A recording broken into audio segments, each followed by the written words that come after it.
Today, magluluto tayo. Ay, hindi.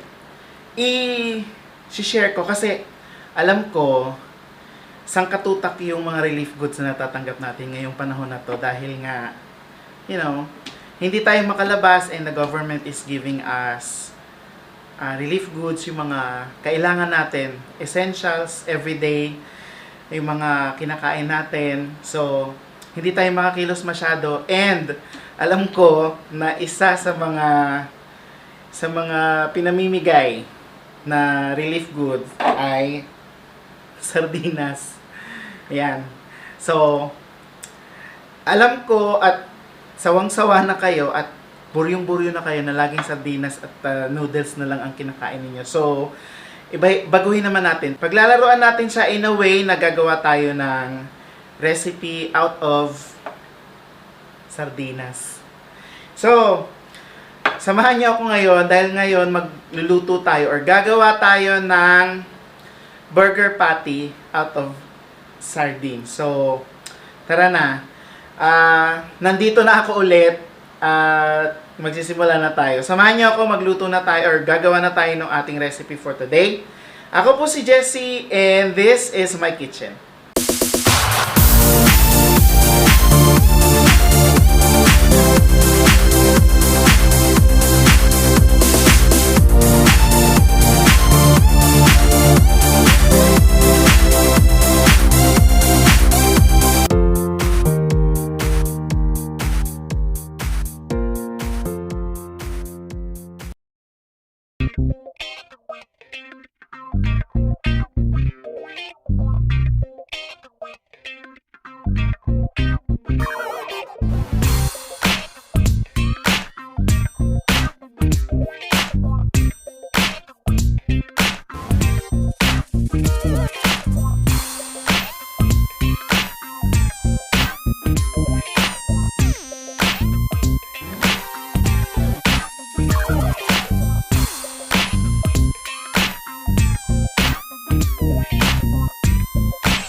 Okay. Eto na. Yari na yung ating burger patty. O, diba? Ang sosyal. Parang lang siya hugis na hugis, hulma na hulma, diba? Kasi nga gumamit tayo nung panghulma kasi ayaw natin madurog yung patty kapag pipritohin natin. So, ayan na siya. Huwag kayong mag-expect na ito talagang, alam mo yun, yung patty na usual natin na nakakain. May lasa pa rin siyang sardinas, for sure. Kaso, nabawasan siya dahil dun sa nilagay nating celery or yung Chinese kimchi natin. And yun yung pabalance nung langsa nung sardinas. Now, kung magtatanong kayo kung nasaan napunta yung sauce, tinago ko yung sauce kasi sa panahon ngayon, hindi natin kailangan magtapon ng mga pagkain lalo't mapapakinabangan pa. Itago nyo yung sauce. Hindi natin siya sinama dito dahil magtutubig talaga siya. Itago nyo yung sauce dahil the next day or the following day, pwede nyo siyang gamitin kung magigisa kayo ng something. Igisa nyo sa pechay, igisa nyo sa upo, igisa ninyo sa kung anong gulay meron kayo. At magagamit nyo yung sauce na yon. So, huwag tayong magsasayang lalo sa panahon na to dahil wala tayong or limitado yung galaw natin. So, sana nakatulong ako para naman hindi lumansa yung bibig ninyo pag kumakain kayo ng sardinas. At para maiba naman, ito naman yung gawin nyo. Medyo madali lang naman siya. Yung the way lang talaga ng ingat-ingat lang pag nagpiprito. Or kung gusto ninyo para mag-hold yung patty is lagyan nyo ng flour or kung ano pa man na pwedeng maging binder doon sa patty na yun. Pero egg is enough para maging binder doon sa patty.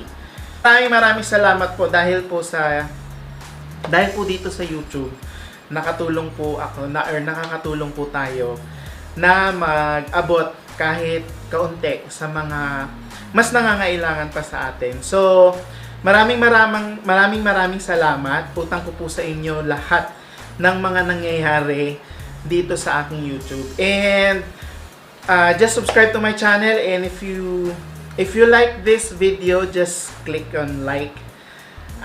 I-share nyo na rin para makatulong kayo sa iba, and comment down below kung ano yung masasabi ninyo dito sa ginawa nating burger patty out of sardines. So, yun lang. Maraming salamat ulit.